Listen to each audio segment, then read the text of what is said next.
দেখতে পাচ্ছি সেটা মহেঞ্জোদারো, সেখানে কিন্তু এরকম একটা systematic well maintain, well design water sanitation এবং হাইজিন সিস্টেম কিন্তু সেখানে কিছু করতো। 5000 বছর আগে তার একটা ভারতবর্ষের সিভিলাইজেশন, সেখানে কিন্তু এটার প্রমাণ আছে। স্যানিটেশন মানে শুধু টয়লেট নয়, কিন্তু এখানে 7টা কম্পোনেন্ট আছে। আমি এটা নিয়ে বলতে চাই না, কারণ আপনারা সবাই এটা নিয়ে জানেন। তার মধ্যে প্রথম যেটা, সেটা হচ্ছে রুমের একটা ম্যানেজমেন্ট, সেটা ঠিক আছে, toilet. Institution of public health engineers IPHE India ने 29 अक्टूबर 2025 को सॉल्ट लेक कोलकाता स्थित IPHE ऑडिटोरियम में द्वितीय प्रोफेसर कुमार ज्योति नाथ मेमोरियल लेक्चर का सफल आयोजन किया। इस वर्ष का विषय था sanitation is a way of life. स्वच्छता एक जीवन शैली है जिसमें स्वच्छता, स्वास्थ्य और सतत आदतों की सार्वजनिक स्वास्थ्य में भूमिका पर चर्चा की गई। फॉर्मर कोऑर्डिनेटर रामकृष्ण मिशन लोका शिक्षा परिषद नरेंद्रपुर श्री चोंडी चरण दे पावर पॉइंट प्रस्तुति के माध्यम से व्याख्यान दिया। उन्होंने बताया कि स्वच्छता केवल ढांचे या सुविधाओं तक सीमित नहीं है, बल्कि ये हमारे दैनिक जीवन की आदतों का हिस्सा होनी चाहिए। उन्होंने कहा कि सही स्वच्छता व्यवहार और आदतें दीर्घकालिक स्वास्थ्य लाभ और स्वच्छ पर्यावरण के लिए उतनी ही आवश्यक हैं जितनी आधारभूत संरचना। President of IPHE India professor अरुणभा Majumdar ने कार्यक्रम की अध्यक्षता की। उन्होंने कहा कि स्वच्छता सार्वजनिक स्वास्थ्य का मूल आधार है। अगर हम स्वच्छता को अपनी जीवन शैली का हिस्सा बना लें तो हम आने वाली पीढ़ियों के लिए स्वस्थ और स्वच्छ समाज बना सकते हैं। Secretary of IPHE India Shri तरुण कुमार दुत्ता ने स्वागत भाषण दिया और editor of IPHE India engineer अशरफुल इस्लाम ने कार्यक्रम के अंत में धन्यवाद ज्ञापन प्रस्तुत किया। कार्यक्रम में एक खुला चर्चा सत्र भी आयोजित किया गया, जिसमें प्रतिभागियों ने अपने विचार और अनुभव साझा किए। তার জন্য আমরা 3টে রাস্তা বন্ধ করার জন্য একটা সিস্টেম চালু করেছি, যেটা হচ্ছে টয়লেট। কিন্তু যেটা সবথেকে বেশি হাতের মাধ্যমে, যেটা হ্যান্ড, যেটা মধ্যে সবথেকে বেশি এবং সহজে সংক্রমিত হয়, সেই ব্যাপারটাতে কিন্তু আমরা খুব বেশি একটা নজর দিচ্ছি না, এখনো দিই। আমাদের যত প্ল্যানিং আছে হাইজিন এডুকেশনের, হ্যান্ড ওয়াশিংটা নিয়ে পড়ানো হয় ভালো করে, কিন্তু তার প্র্যাকটিস এই ব্যাপারটাতে কিন্তু যে কোনো প্রোগ্রামে, হেলথ প্রোগ্রাম হতে পারে, আমাদের স্যানিটেশন প্রোগ্রাম হতে পারে, হাইজিন এডুকেশন হতে পারে, স্কুল, সব ক্ষেত্রেই কিন্তু এই পার্টটা এখনো পর্যন্ত নেগলেক্ট। আমরা দেখুন সবসময়, অধিকাংশ সময় কিন্তু আমরা বলি টয়লেট টয়লেট টয়লেট, এটা জরুরি। হাঁটে ঢুকে যায়, শুধুমাত্র স্বাস্থ্যের ক্ষতি হয় না, প্রকৃতিরও ক্ষতি হয়।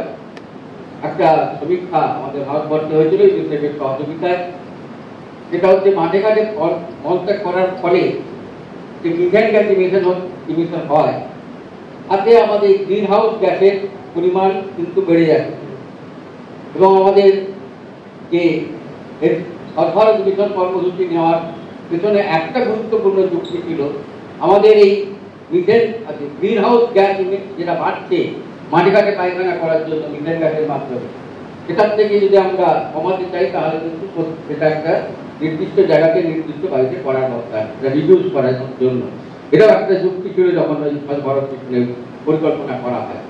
স্যানিটেশন মানে শুধু টয়লেট নয়, কিন্তু এখানে 7টা কম্পোনেন্ট আছে। আমি এটা নিয়ে বলতে চাই না, কারণ আপনারা সবাই এটা নিয়ে জানেন। তার মধ্যে প্রথম যেটা, সেটা হচ্ছে রুমের একটা ম্যানেজমেন্ট, সেটা ঠিক আছে, টয়লেট।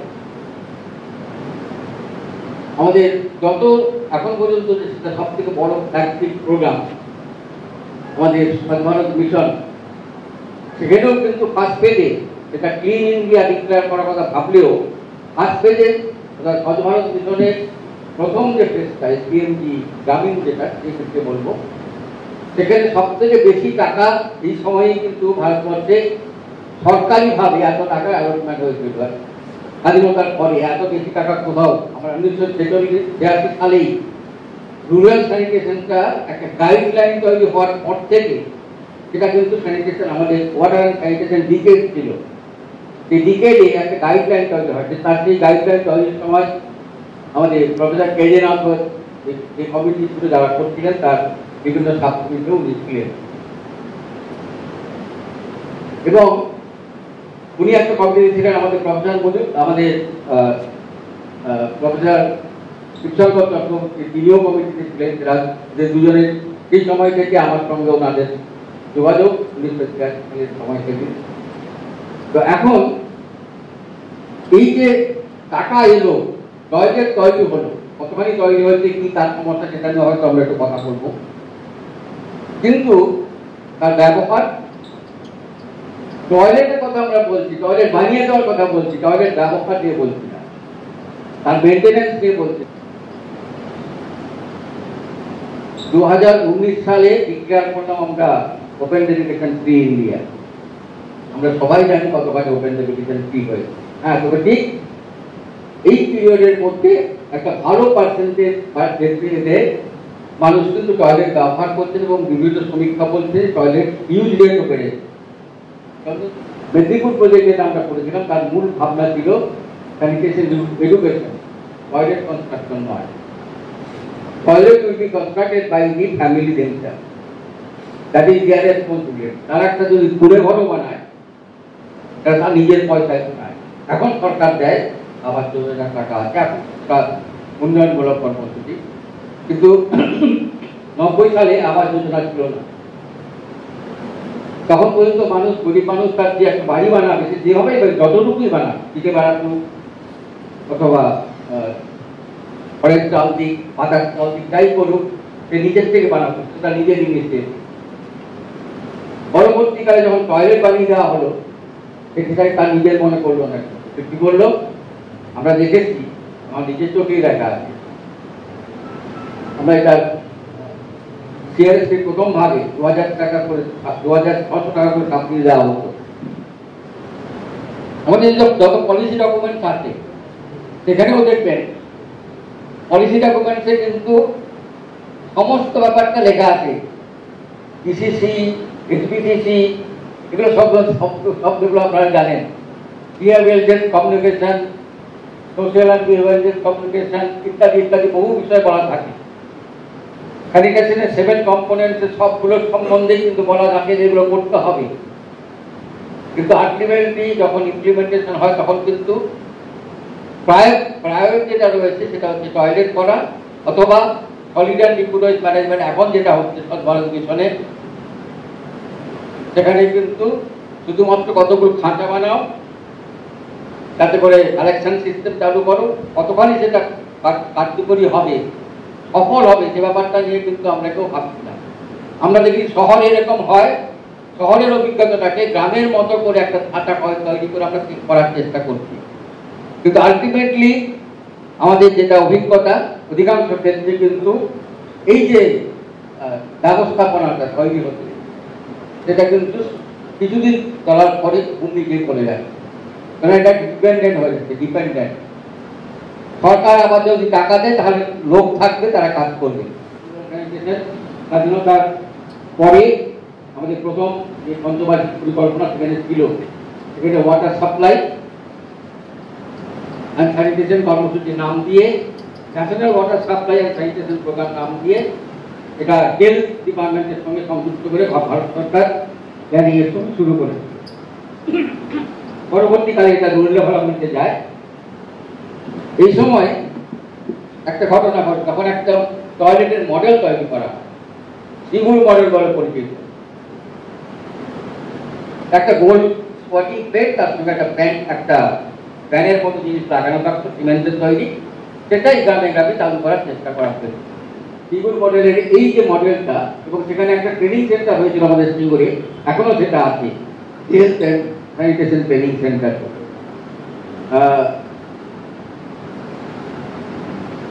আমাদের কিন্তু টয়লেট তৈরিটা গুরুত্ব পায়। স্যানিটেশন মুভমেন্টের কথা বলি, ভারত মিশনে প্রথমে বলে দেওয়া হলো ভারতবর্ষে সকল বাড়িতে শৌচালয় করতে হবে। পিরিয়ড কবে? 2014 সাল থেকে 2019 সালের অক্টোবর পর্যন্ত। 2014 সালের অক্টোবর থেকে এই 5 বছর এর মধ্যে করে ফেলতে হবে। তার জন্য যে ইনফ্রাস্ট্রাকচার লাগবে, তার জন্য যে ম্যান পাওয়ার লাগবে, তার জন্য যে ট্রেনিং লাগবে, এগুলো নিয়ে কিন্তু টোটাল পরিকল্পনার মধ্যে কোথাও সেভাবে গুরুত্ব পেল না। ফলে টয়লেট কিছু তৈরি হলো। যদি দেখেন সব বাড়িতে টয়লেট তৈরি হয়েছে, হওয়ার কথা, টয়লেট তৈরি হয়েছে, 90% হাউস হোল্ডে টয়লেট তৈরি হয়েছে, কিন্তু এর মধ্যে অনেক ডিফেক্টিভ টয়লেট, ইনকমপ্লিট টয়লেট আছে। মনিটরিং সিস্টেম আছে আমার সরকারি, কিনা মনিটরিং করা হয়, কতগুলো টয়লেট হলো তার হিসেবটা ওখানে যায়। তারপরে কাজে একটা মনিটরিং মানে তো শুধুমাত্র কি হলো তার সংখ্যাটা নয়, তারপরে কতগুলো চললো, চলছে এখন, তার কোনো কিন্তু সেই সমীক্ষা কিংবা আমরা মনিটরিং সিস্টেমটা কিন্তু আমাদের দেশে এখনো সেভাবে নেই। আমাদের যে এটা রামকৃষ্ণ মিশনের স্যানিটেশন প্রোগ্রামে আসার একটা বড় কারণ হচ্ছে যে যখন ডিবেট প্রোগ্রাম হয়, ওয়াটার অ্যান্ড স্যানিটেশন ডিবেট 1980-তে শুরু হয়, সেই সময় একটা বড় টার্গেট করা হয়েছিল কত percent house hold, urban house hold, rural house hold, তার টয়লেট কভারেজ হবে, ওয়াটার সাপ্লাই 100% হাউস হোল্ডে চলে যাবে, এইসব ভাবনা চিন্তা করে কতগুলো এক্সপেরিমেন্টাল প্রজেক্ট নেওয়া হয়েছিল। পশ্চিমবঙ্গ ছিল তার মধ্যে, তখন পিএইচডি ছিল নোডাল এজেন্সি আমাদের রুরাল স্যানিটেশনের ক্ষেত্রে, কিন্তু মিড ডিকেড পর্যন্ত কিন্তু সেটা তেমন কিছু বেড়ে ফল দেখতে পাওয়া যায় না। তখন ইউসের একজন পার্টনার ছিল যে প্রোগ্রামে, তারা বিভিন্ন অল্টারনেটিভ রাস্তা দেখছিল। তার প্রথম যে রকম সেটা হচ্ছে পিএইচডি থেকে রুরাল ডেভেলপমেন্টের কাছে এই দায়িত্বটা সমর্পণ করা হলো, এবং তারপরে এই কাজের জন্য একটা পাইলট করার কথা ভাবা, তখনই রামকৃষ্ণ মিশনে কাজ করছে। কিন্তু সে সময় আমাদের কিছু কর্মসূচিতে যোগাযোগ ছিল, পশ্চিমবঙ্গ সরকারের সঙ্গে তো আমাদের নিয়মিত যোগাযোগ ছিল। তখনই আমরা মেদিনীপুর ভেবেছিলাম এই কারণেই, মেদিনীপুর হচ্ছে আনডিভাইডেড মেদিনীপুর, এখন তো 3টে জেলা, এটা হচ্ছে 1% অফ ইন্ডিয়ান পপুলেশন। এখনো যদি আপনারা হিসেব করে দেখেন, ঝাড়গ্রাম, পশ্চিম মেদিনীপুর, পূর্ব মেদিনীপুর, 3টে জেলার টোটাল পপুলেশন আর ইন্ডিয়ান পপুলেশনের সঙ্গে ম্যাচিং করে দেখবেন 1% এখনো হয়। কিন্তু এনজিও মানে আমাদের রামকৃষ্ণ মিশন এনজিও, যেমন তেমনি আবার ইন্টারন্যাশনাল এনজিও, ইউনিসেফ, আমরা সবাই যৌথভাবে একটা ব্যানারে এইটাকে একটা মুভমেন্ট হিসেবে নেওয়া, এটা শুধুমাত্র একটা প্রজেক্ট হিসেবে নেওয়া নয়, সেই দৃষ্টিভঙ্গি থেকে এটা করা হয়েছিল। আমাদের এছিল যে প্রত্যেকটা, আমরা প্রথম দিকে সাবসিডি ছিল না, পরবর্তীকালে 200 টাকা করে সাবসিডি দেওয়া হয়। যখন সরকার 2000 টাকা করে একটা টয়লেটের জন্য সাবসিডি দিয়েছিল, তখন পশ্চিমবঙ্গ সরকার ঠিক করলো 200 টাকা করে সাবসিডি দেবে। বেশি সাবসিডি দিলে সেখানে অনেক ধরনের সমস্যা তৈরি হয়, তার থেকে কম সাবসিডি দাও, বেশি লোক কভার করে। 2001 সালে পশ্চিমবঙ্গ সরকার রেকগনাইজ করে, রেকগনিশন দেয়, তারপরে ভারত সরকার দেখতে আসেন। ভারত সরকারের 5টা এই ওয়াটার অ্যান্ড স্যানিটেশন সেক্টরে যারা কাজ করেন, ইউনিসেফ, ওয়ার্ল্ড ব্যাংকে যারা ওয়াটার অ্যান্ড স্যানিটেশন ইউনিট যারা দেখেন, WHO, এছাড়া ভারত সরকারের আমরা এই ধরনের টয়লেট মানুষকে দিচ্ছিলাম বিভিন্ন অপশন। আমাদের যে সরকারের আমাদের হাইজিনিক যে টয়লেট, 2 ফিট টয়লেট, লাস্টে যেটা রয়েছে 28 টাকা দাম, সেই সময়টা এই দামগুলো ঠিক সময়টা তারই ফার্স্ট স্টেপ হচ্ছে আমাদের 350 বা 300 টাকাতে একটা স্পটিং প্লেট, তার সঙ্গে একটা প্যান, অনলাইন ফি, মাটিটা সাইড থেকে ভরে দিলে বর্ষার সময় জল ঢুকবে না, যেহেতু রাউন্ড ফি, তার জন্য ভেঙে যাওয়ার সম্ভাবনাটা কমে যায়। এই জিনিসটা আমরা চালু করেছিলাম। কিন্তু যার যদি আর একটু বেশি পয়সা থাকে, সে একটা লাইট ফিটও বানাতে পারে। এই অপশনগুলো আমরা রেখেছিলাম, এবং সেগুলো সাপ্লাই দেওয়ার জন্য তার জন্য যে মিস্ত্রি লাগবে, তার জন্য আমরা একটা ফ্যাক্টরি মাঠ এবং প্রোডাকশন সেন্টার তৈরি করেছিলাম। অর্থাৎ মানুষ চাইলেই এই জিনিসটা সঙ্গে সঙ্গে পেয়ে যাবে।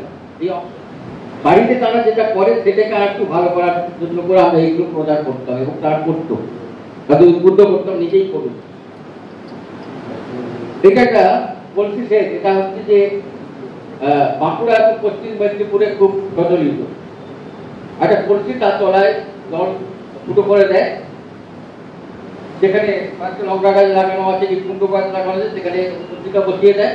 তাহলে ওখান থেকে 5-7 ফিট ডায়ামিটারে ওই জলটা ধীরে ধীরে যাবে, এবং সেখানে একটা ময়েশ্চার থাকে যাতে গাছটা বেঁচে থাকে, ভালো ফলন যায়।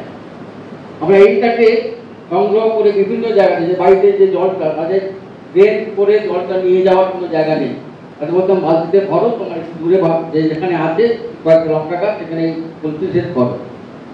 অর্থাৎ মানুষকে অল্টারনেটিভ আমরা দেওয়ার চেষ্টা করেছি। টিএসসি পরে এনবিএ, তারপরে স্বচ্ছ ভারত মিশন 2014 সালে। এটা নিয়ে আর ডিটেলস আলোচনা করতে চাই না। এখন সেকেন্ড ফেজের কাজ চলছে, ফার্স্ট ফেজের কাজ শেষ হয়ে গেছে 2019 সালে। 2020 সাল থেকে সেকেন্ড ফেজের স্বচ্ছ ভারত মিশনের কাজ চলছে। সেখানে স্বচ্ছ ভারত মিশনে টোটাল আউটলে এখন ধরা যে 1,40,881 crore তাদের জন্য যে অর্থ বরাদ্দ আছে, যে পার্সেন্টেজ, সেটা কিন্তু এই ধরনের ট্রেনিং যে লোকেদের যাদের সত্যিকার হওয়া দরকার সেই ট্রেনিং এর ক্ষেত্রে তেমন ভাবে খরচ হচ্ছে না।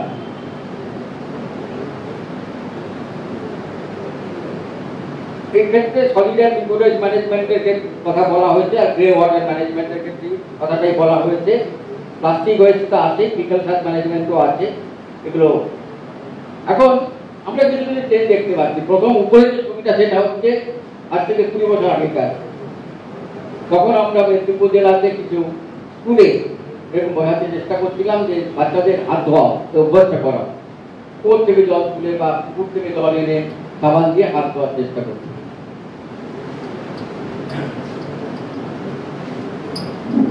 প্রথমে চণ্ডীচরণ দে, তিনি পশ্চিমবাংলায় এবং ভারতবর্ষের অন্যান্য জায়গাতে স্যানিটেশনের কাজে বিভিন্ন যুক্ত ছিলেন। তাকে ধন্যবাদ জানাই, প্রাঞ্জলভাবে স্যানিটেশনের বিষয়টা বলেছেন। আপনারা শুনলেন যে ইনিশিয়ালি আমাদের স্যানিটেশন প্রোগ্রামটা আমরা করেছিলাম ডিমান্ড ড্রিভেন অ্যাপ্রোচ নিয়ে। অর্থাৎ ডিমান্ডটাকে ক্রিয়েট না করলে ফেসিলিটি দেওয়া হবে না, এইটা আমাদের মুখ্য উদ্দেশ্য ছিল। তাহলে ডিমান্ড ড্রিভেন অ্যাপ্রোচটা করতে যাওয়াটা আমরা দেখেছিলাম যে মানুষকে বোঝাতে হবে যে ওপেন ডেফিকেশন করলে কি অসুবিধে, কি হেলথ হ্যাজার্ড, কি রিস্ক, মেয়েদের কি অসুবিধে, অ্যাডোলেসেন্স গার্লদের কি অসুবিধে, এটা বোঝানো হতো। তারপর তারা হয়তো টয়লেট বানাতে। এই টয়লেট বানাবার জন্যে যে টয়লেটটা রেকমেন্ডেড হয়েছিল সেটা হচ্ছে 2 feet 4 flush টয়লেট, যেটার ইনিশিয়েশনটা সিঙ্গুরে হয়েছিল all India institute of hygiene and public হেলথের রুরাল সেন্টারে। একটা বিষয় যেটা চণ্ডীবাবু বলেছেন যে green house gas open defecation করলে যেটা বেরিয়ে যেত সেটা টয়লেট করলে কমবে। কোন টয়লেট? সেই টয়লেটটা হচ্ছে 2 feet 4 flush toilet. Septic tank হচ্ছে onsite sanitation, 2 feet 4 flush toilet is also on-site sanitation.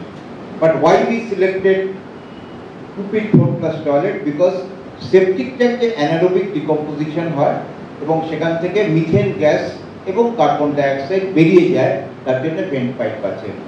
কিন্তু 2 feet 4 flush টয়লেটে যে মিথেন গ্যাস বেরোয় সেটা সয়েলের মধ্যে অ্যাবজর্ব হয়ে যায়, এমনভাবে ডিজাইন আছে তাতে অ্যাটমসফিয়ারে কিন্তু মিথেন গ্যাসটা আসে না। এখন যে টয়লেটগুলো বানানো হয়েছিল সে সময় আপনারা শুনেছেন যে স্যানিটারি মার্ট, অর্থাৎ ডিমান্ড ড্রিভেনের সঙ্গে মেটেরিয়াল রিকোয়ারমেন্টটাও সেই ব্লক বা ভিলেজ লেভেল থেকে তৈরি হতো। কোয়ালিটি কন্ট্রোলটা একটা ইম্পর্টেন্ট ইস্যু ছিল।